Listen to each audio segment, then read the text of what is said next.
मोरे पीछावा रवा मालिनिया के घरवा मौरा गुछाई सारी रात जी। मौरा पहिनी दुल्हे गए ससुररिया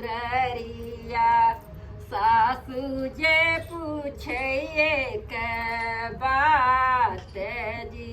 मौरा पहिर दुल्हे गए ससुररिया मालिन सासू जे पूछे एक बात जी। मौरा पहिनी दुल्हे गए ससुररिया सासू जे पूछे एक बात जी। मौरा पहिर दुल्हे गए ससुररिया सासू पूछाई एक बात जी। कैसे का दुल्हे तोहरा पापा से चाचा कैसे क्या है छोटा भाई जी।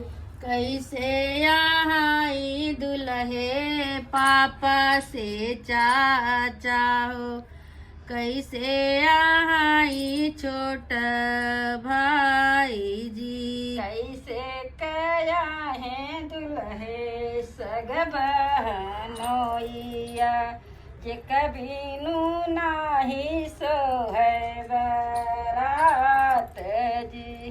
कैसे के यहाँ दुल्हे सग बहनोइया जे कभी न सोहे न बारात जी।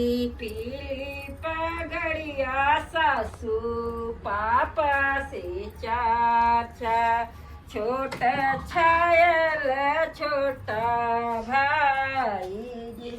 पीली पगड़िया सासू पापा से चाचा छोटा छायल सग भाई जी।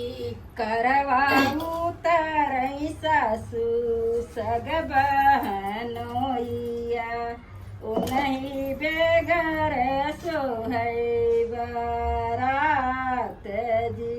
करवा से उतरई सासू छोट बहनोइया उन्हीं से सो है बारात जी।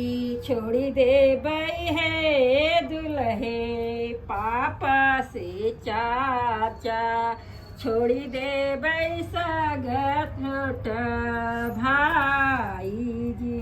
छोड़ी दे बई है दुल्हे पापा से चाचा छोड़ी दे बई छोरा छोटा भाई जी।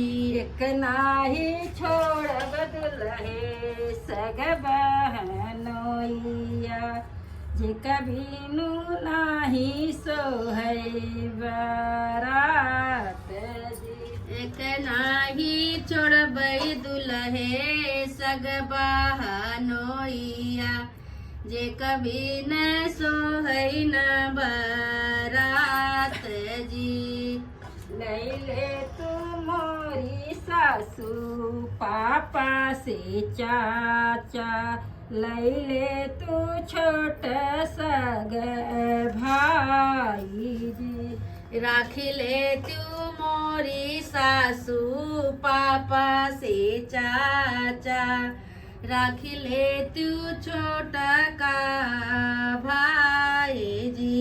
छोड़ी दे तू मोरी सासू सग बहनोइया जो हथई है बहिनी हमार जी।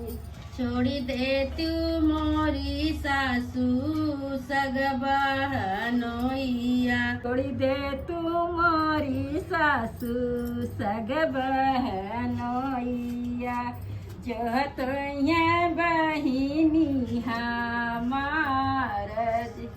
छोड़ी दे तू मोरी सासू सग बहनोइया जो हथोई है बहिनी हमार जी।